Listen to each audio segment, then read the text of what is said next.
always on the go, but the day just won't be one without your Hollywood fix. Let Golden State Media Concepts Entertainment Podcast take care of that. An all-inclusive look of pop culture.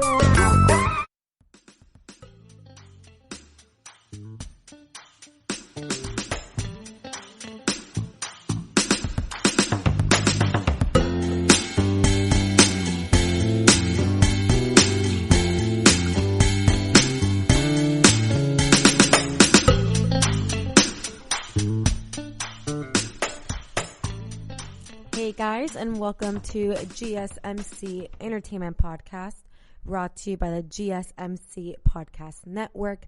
I'm your host, Cynthia, and happy Monday, everyone. I hope you all are having a very strong start to your week and are off to a great start to your day. I know I am, and I've actually had a really nice weekend. My family and I, we decided to take a little day trip to Lake Tahoe, which is about a couple hours away from here, Sacramento. And this was the first time we brought our dog. We don't travel a lot with our dog because he has major anxiety. And to be honest, it's partly our fault as well. We didn't properly train him when he was younger. He's 3 years old now. You know, we potty trained him, obviously. He's trained to pray before he eats. He's trained, sit, stay, lay down, like the typical tricks. But he's not the best with other dogs. He's a very jealous dog. So he's very territorial and protective of us. And any dog that comes near us, or whenever he sees a dog, he starts jumping a lot and sometimes barking, sometimes crying. It's just really anxious. And I think it's because we didn't really expose him to other dogs when he was younger. I don't know if that's probably why. So it is partly our fault. So he's great with other people. There's no issues in regards to other people. He doesn't bite or anything like that. But with other dogs, he's not the best. So we decided to bring him along to Tahoe with us for the first time in his 3 years this past Saturday. And we were online, we were looking for dog-friendly beaches. And we found one in the north part of Tahoe. And Google told us that it was dog-friendly. We're like, okay, lit, let's go. So mind you, we didn't leave Sacramento till 12, okay, which is pretty late to leave to Tahoe. You hit traffic and you want to take advantage of the sun. So I was already getting kind of crabby towards my family because they tend to move a lot slower and I'm more punctual. I like to be, let's get there early because I want to take advantage of the sun and of us being out there all day. And we didn't get to that first beach until 3 p.m. And we couldn't find parking for the longest time. So we really didn't step foot onto the beach until 4 p.m., which again is pretty late, but it was still warm. And this was the worst place I've ever been to in Tahoe. We get there.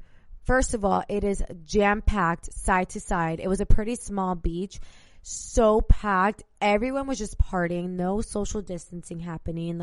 People were literally on top of each other, and we had a huge kayak. There was literally no way for us to even bring the kayak. There was no room. There was no space for us, and the dogs weren't allowed on the beach, which was so annoying because the whole point of us Googling dog friendly beaches was to bring our dogs on the beach, and the dogs were only allowed on the sidewalk. So we were utterly annoyed. It was already 4:30 by this time. And of course we have Sprint, which is the worst service ever. I'm sorry if you work for Sprint, but it is absolute trash. And we were trying to, find another beach close by that allows dogs. And our phones weren't working. It was out of service. So it was just a really frustrating experience for an hour or so. So my family and I were getting all crabby. We were getting at each other's necks. And then finally my sister was able to get service and she found a dog friendly beach that was about 20 minutes away. So we were okay, this better be the last stop. We already stopped at 3 other beaches. One was for residents only. Then we stopped at this terrible place that was jam-packed side to side. And then you guys, it started raining. So just like the odds were against us. I felt like it just wasn't meant to be. I'm like, we just need to drive back, because at this point it was already almost 5. We hadn't even stepped onto the beach. Okay. Our dog was like probably the only one who was having the most fun out of all of us. Okay. So we drive to this secluded beach, and thankfully we took the extra 20 minutes to get there because it was perfect. Nobody was there. We were able to kayak peacefully. Dogs were able to be on the beach. It was like our dog and like 2 other families were dogs, and they were all, socially distant. It was not packed at all. It was beautiful. Probably my favorite spot I've ever been to in Tahoe, and we'll actually be going back again this weekend. So it was a really fun time. I still wish we would have gotten there a little bit sooner. We did get there around 5 p.m., which is very late. But we still made the best out of it. We still took the kayak out, and we were there for about 3 hours. So it was still fun.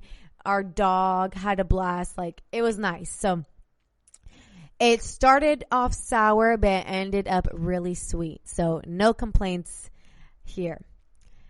So let's actually talk about, I know you guys are like over hearing my Tahoe experience. So let's talk about, the huge news that broke out unexpectedly Friday.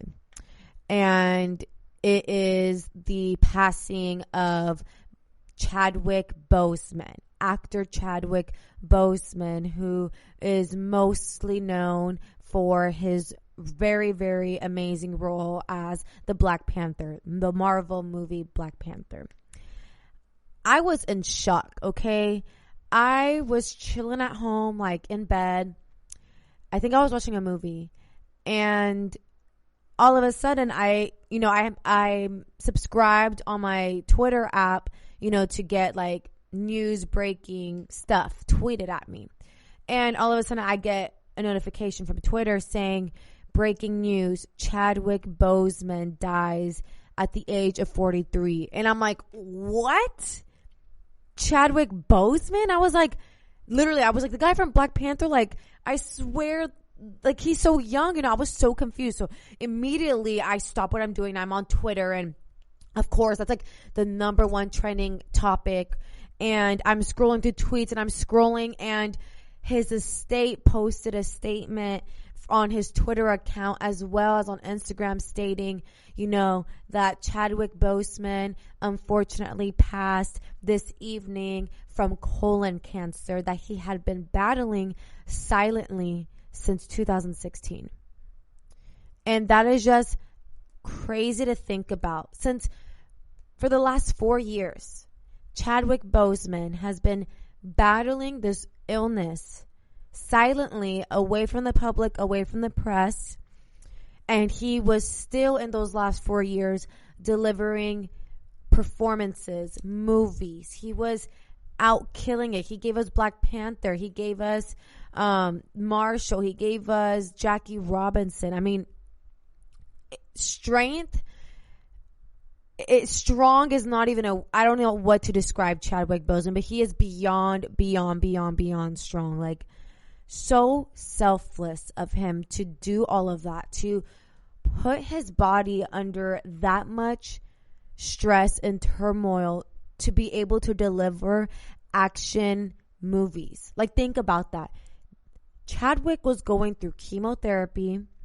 If you have a loved one who has gone through that, who has cancer, then you understand and know how painful it is to go through that. Mentally, physically, it is just absolutely exhausting.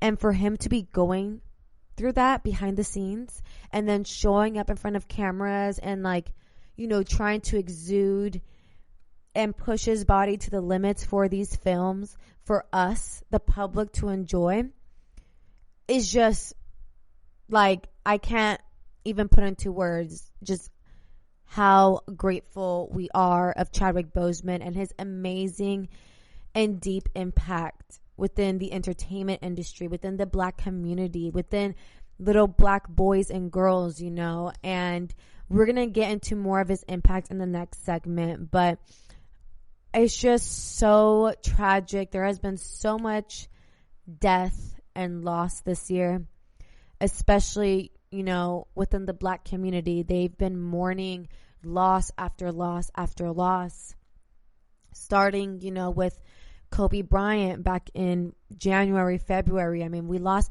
Black Mamba and Black Panther in the same year. Like, who would have ever thought? So it has definitely been a challenging year, and man, it's just like, what else is 2020 going to throw at us? Because this is just too much. Like, let me take a break. Let me catch my breath for a second, because this is just a lot. We're going to come to a very brief break right now. And when we come back, more on Chadwick Boseman and his impact with Black Panther.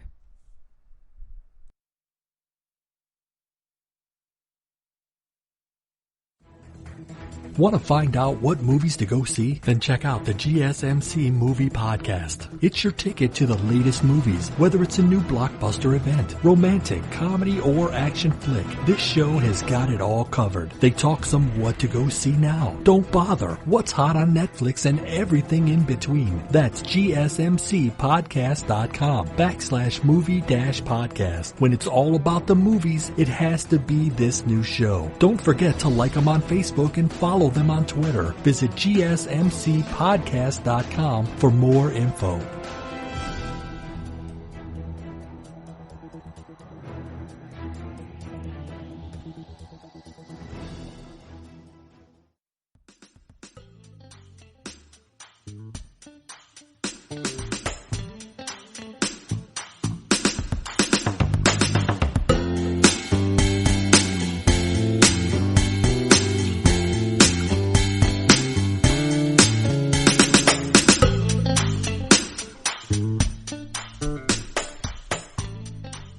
What's up, you guys, and welcome back to GSMC Entertainment Podcast. So for this segment, we're going to be discussing Chadwick Boseman and why his role in Black Panther have such a huge impact. Black Panther is the 12th highest grossing ever film and has been recognized by critics and writers as a watershed moment for Hollywood. And it absolutely is. My boyfriend we watched that movie actually twice in theaters. And my boyfriend, he is Nigerian as well. Chadwick Boseman is Nigerian descent. So my boyfriend was able to really connect to the film, and there was a lot of African artifacts that he was pointing out and like telling me like from what tribe it's from, and it was just really beautiful to see, because he was telling me how him growing up, he didn't see any action movies or action superheroes that looked like him. And it's he's 26. I mean, at the time we watched the movie, I think he was 24 or 25. But just like the impact that this movie had and Chadwick Boseman's role had on not just like little black boys, but on also grown black men.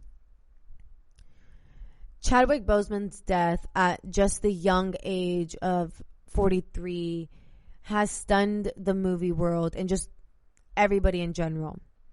And it was a true original who shattered stereotypes, and he won legions of fans for his role in Black Panther. I feel like that's really the role that set him off and took him off. But why was the film such an important cultural moment, as well as a box office phenomenon? I kind of already gave you guys a hint in regards to my boyfriend, but we're going to get in much greater detail right now. Most importantly, it was the first big budget superhero movie with a black hero, director, and a majority black cast, okay? The significance was not lost on fans, some of whom went to cinemas in traditional, African clothing to celebrate its depiction of black heritage in the fictional kingdom of Wakanda. And it excited particularly young people. anybody who went to the early screenings felt the excitement and the interaction between audiences and what was happening on the screen.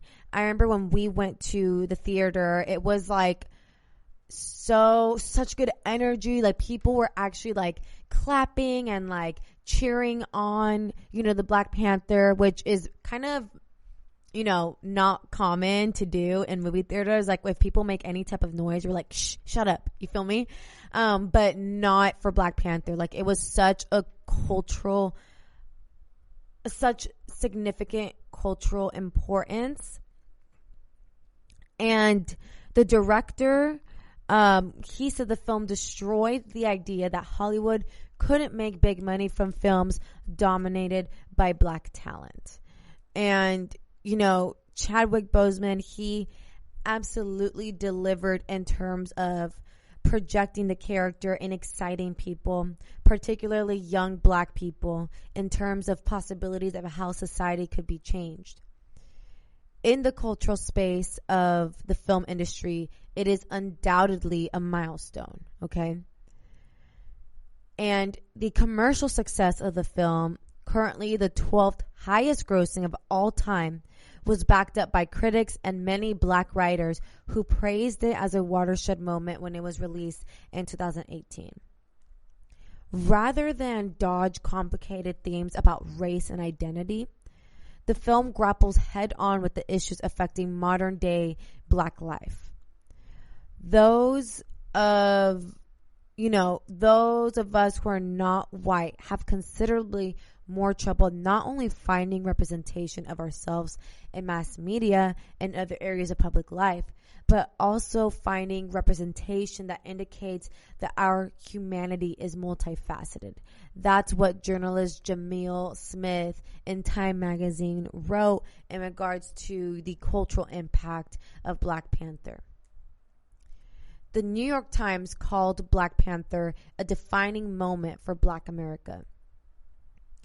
2 years on, it says it remains a cultural touchstone, the first major superhero movie with an African protagonist, the first to star a majority Black cast, and in Ryan Coogler, the first to employ a Black writer and director, which I think it's so important to do, especially when you're telling the story of, you know, Black African heritage. I think it's important that the behind the scenes crew replicate what's going on screen, right? Like, you wouldn't want white people telling the stories of Black people experiences, which happens very common in the film industry. Its runaway success showed the possibilities of Black talent, says the founder of the British Urban Film Festival, Emmanuel Anyem Ozgwe. As well as Chadwick Boseman's powerhouse performance, he told Sky News it showcased the likes of exciting young actors such as Lupita Nyong'o, Danai Gurira, and Daniel Kaluuya. So importantly, it was also helmed by 34-year-old Black writer and director Ryan Coogler in only his third feature movie. The marketing of the movie was also significant. Disney, who were behind the film, decided to take the film out the traditional summer window, put it in February, which in America is Black History Month, and they really did think about the marketing and the cultural impact. The star of the show was undeniable, however. It was Chadwick Boseman's performance as T'Challa, king of the fictional African kingdom of Wakanda, thrust him into the consciousness of mainstream film fans around the world. Kunle Olade told Sky News that Chadwick Boseman launched a cultural phenomenon and absolutely embodies the character, who first came to life in Marvel Comics in the mid-1960s and the U.S. Civil Rights Movement. The tributes from his Hollywood peers testified to Chadwick Boseman's talent, which unfortunately was tragically cut short by a private battle with colon cancer, as well as his personality. Thor star Chris Hemsworth reflection that Chadwick Boseman was one of the kindest, most genuine people I've met, is typical of the messages from across Hollywood, as well as the music and political spheres. The dilemma now is how to proceed with Black Panther 2. It was originally slated for release in 2022 without its charismatic lead. Calling a halt to the series with so much money at stake appears a long shot. But Emmanuel Anyam Ozgwe says that they have a real decision to make. Are they going to proceed with the filming and the production of Black Panther 2 without their main lead? Or are they going to have someone else take over? Some people will say leave Black Panther as it is, as a testament to Chadwick. Or maybe they look for a successor. It's a difficult situation, like what to do next. Half of the people are saying, leave it as is. No need to mess up what already is. Like, let's honor Chadwick Boseman by just leaving that first Black Panther film. But then there's other people who are saying, we should continue on in order to honor Chadwick Boseman.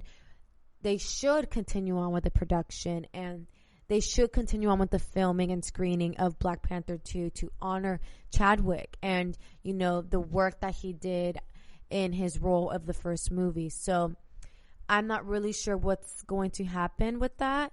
But let me know in the comments, guys, what you guys think. What is the best decision in terms of honoring Chadwick Boseman and his absolutely impactful and amazing role as King T'Challa in Black Panther. I don't know. I feel like I'm kind of 50-50. Like, I see both ends. I see both whys. Like, why they should just leave it as is, but I also see why they should continue on that legacy and continue on telling that story and, having another amazing Black lead cast and majority Black cast and Black writers and directors. So we're going to come to a very brief break right now, and when we come back, more on Chadwick Boseman.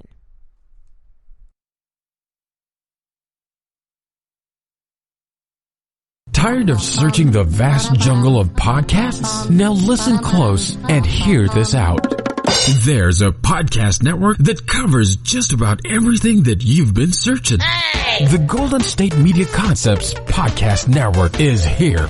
Nothing less than a podcast bliss with endless hours of podcast coverage. From news, sports, music, fashion, cooking, entertainment, fantasy, football, and so much more. So stop lurking around and go straight out to the Golden State Media Concepts Podcast Network. Guaranteed to fill that podcast itch. Whatever it may be. Visit us at www.gsmcpodcast.com. Follow us on Facebook and Twitter, and download us on iTunes, SoundCloud, and Google Play.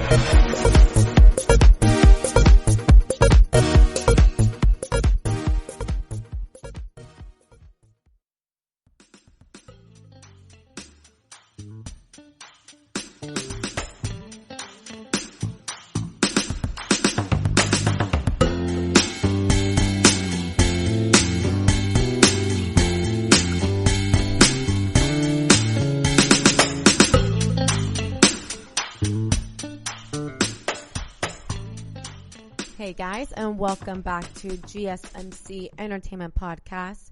So, switching gears a little bit, but still on the topic of, discussing and honoring Chadwick Boseman.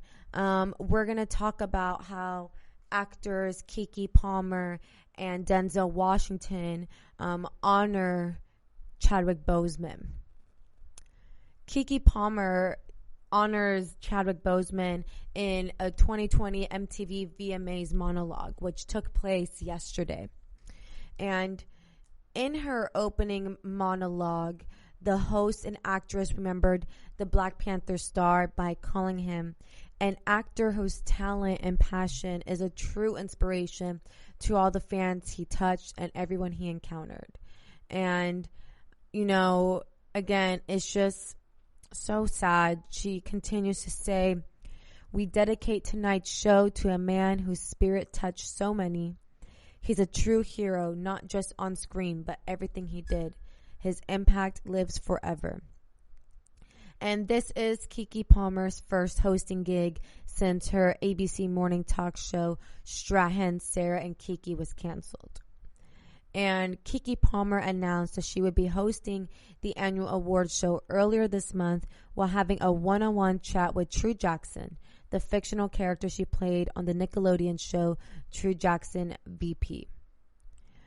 True, I'm hosting the MTV Video Music Awards, Keke Palmer says in the sweet clip, as Jackson, who has been promoted to CEO, replies, "The VMAs? Damn, look who, we're like a big deal."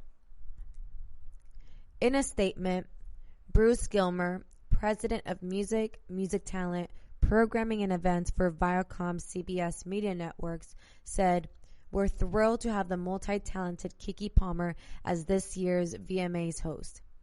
Keke is an energetic force and a quadruple threat with unmatched comedic wit who will make this year's show truly unforgettable." And of course, due to the COVID-19 pandemic, the 2020 VMAs will not be held indoors at New York's Barclays Center as previously planned. Instead, the annual event will feature live outdoor performances throughout the city with limited or no audience, adhering to New York's health guidelines put forth amid the pandemic. Ariana Grande and Lady Gaga, who will be teaming up for an epic performance of Hit Rain on Me, led this year's nominations with 9 nods each, closely followed by Billie Eilish and The Weeknd with 6 nominations. Along with the usual categories, including, Video of the Year, Artist of the Year, Song of the Year, Best Collaboration, and more, MTV has added 2 new categories aimed at honoring music created during the pandemic: Best Music Video from Home and Best Quarantine Performance. The socially distanced broadcast will also feature performances from BTS, the Black Eyed Peas, The Weeknd, DaBaby, Doja Cat, Maluma, and Cinco. Previously announced performers J Balvin and Roddy Ricch will no longer be taking part in this year's show. So again, the 2020 MTV Video Music Awards were aired from New York City yesterday, Sunday at 8 p.m. Eastern Time. And let me just say that my favorite performance was by far Chloe and Halle's. They were the pre-show, and I need to talk to whoever does their costume designs and all of that, because every single, and I'm not exaggerating when I say this, every single outfit, they slay to the T, head to toe, slay. Paired with those vocals, oh my God, I get chills listening to them. They are so talented. It disgusts me. It disgusts me how talented they are. They are so young, 22 and 20 years old, doing the damn thing, giving us Beyonce level performances, okay? They got the little dance moves, they got their outfits, the vocals, they could do that in their sleep, okay? They should have been the main show. I don't understand why they're always a pre-show. I don't know. They need to be the main show. They are the main attraction. They are the it girls. They are the next Supremes, okay? You heard it here first, okay? So that was my favorite performance of the VMAs. Although that was the pre-show, they slayed. They give it all, okay? I'm obsessed with them. So kind of switching gears back, on the talk of Chadwick Boseman and Denzel Washington. I just found this out, since Friday when we all heard of the tragic news of his passing. I didn't know this, but Denzel Washington once paid Chadwick Boseman's tuition. Okay? I didn't know this.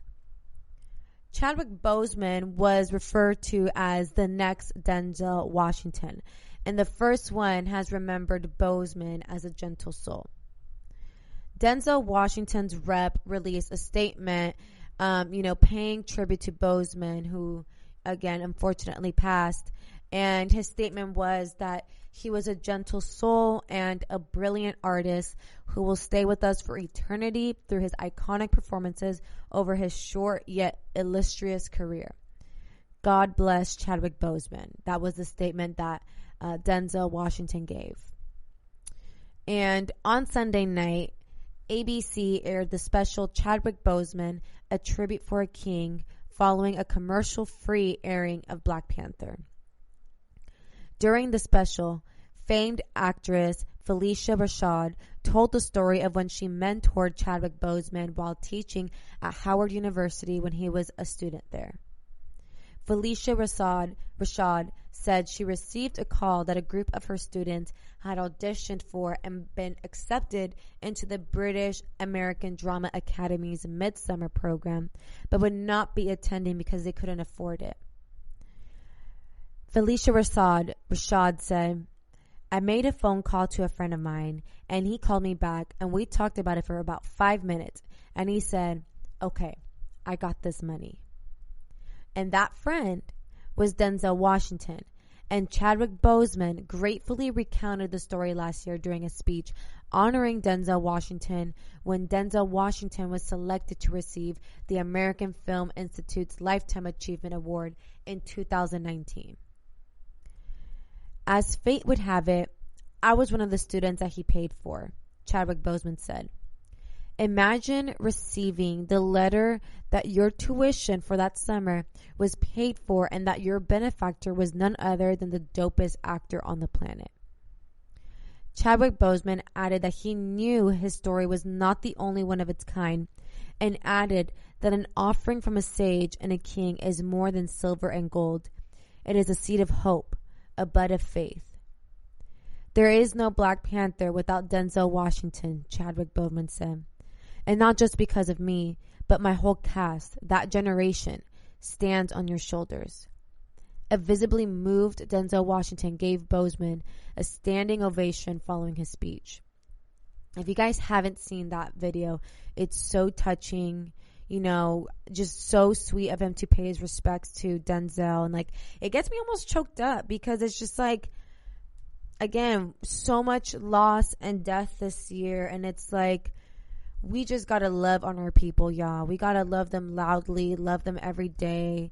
You just don't know, you know, when's your last day with somebody, and you just have to honor your people and cherish them and love on them. And I don't know how many more times, you know, 2020 is gonna give us that hard lesson. So finally, we're going to be concluding today's episode on the note of, you know, honoring Chadwick Boseman and his amazing work through his very short-lived, but as Denzel Washington said, illustrious career. Thank you, Chadwick Boseman, for your amazing and impactful roles, especially with Black Panther. Your impact will definitely live on forever for generations and generations.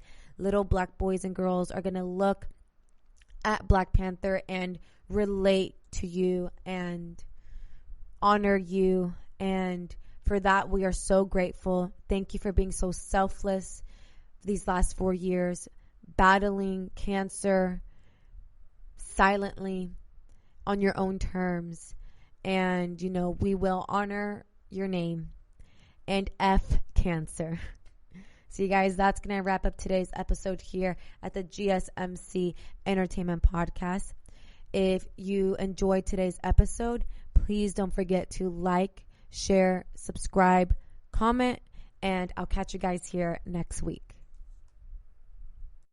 You've been listening to the Golden State Media Concepts Entertainment Podcast, part of the Golden State Media Concepts Podcast Network. You can find this show and others like it at www.gsmcpodcast.com. Download our podcast on iTunes, Stitcher, SoundCloud, and Google Play. Just type in GSMC to find all the shows from the Golden State Media Concepts Podcast Network, from movies to music, from sports to entertainment, and even weird news. You can also follow us on Twitter and on Facebook. Thank you, and we hope you have enjoyed today's program.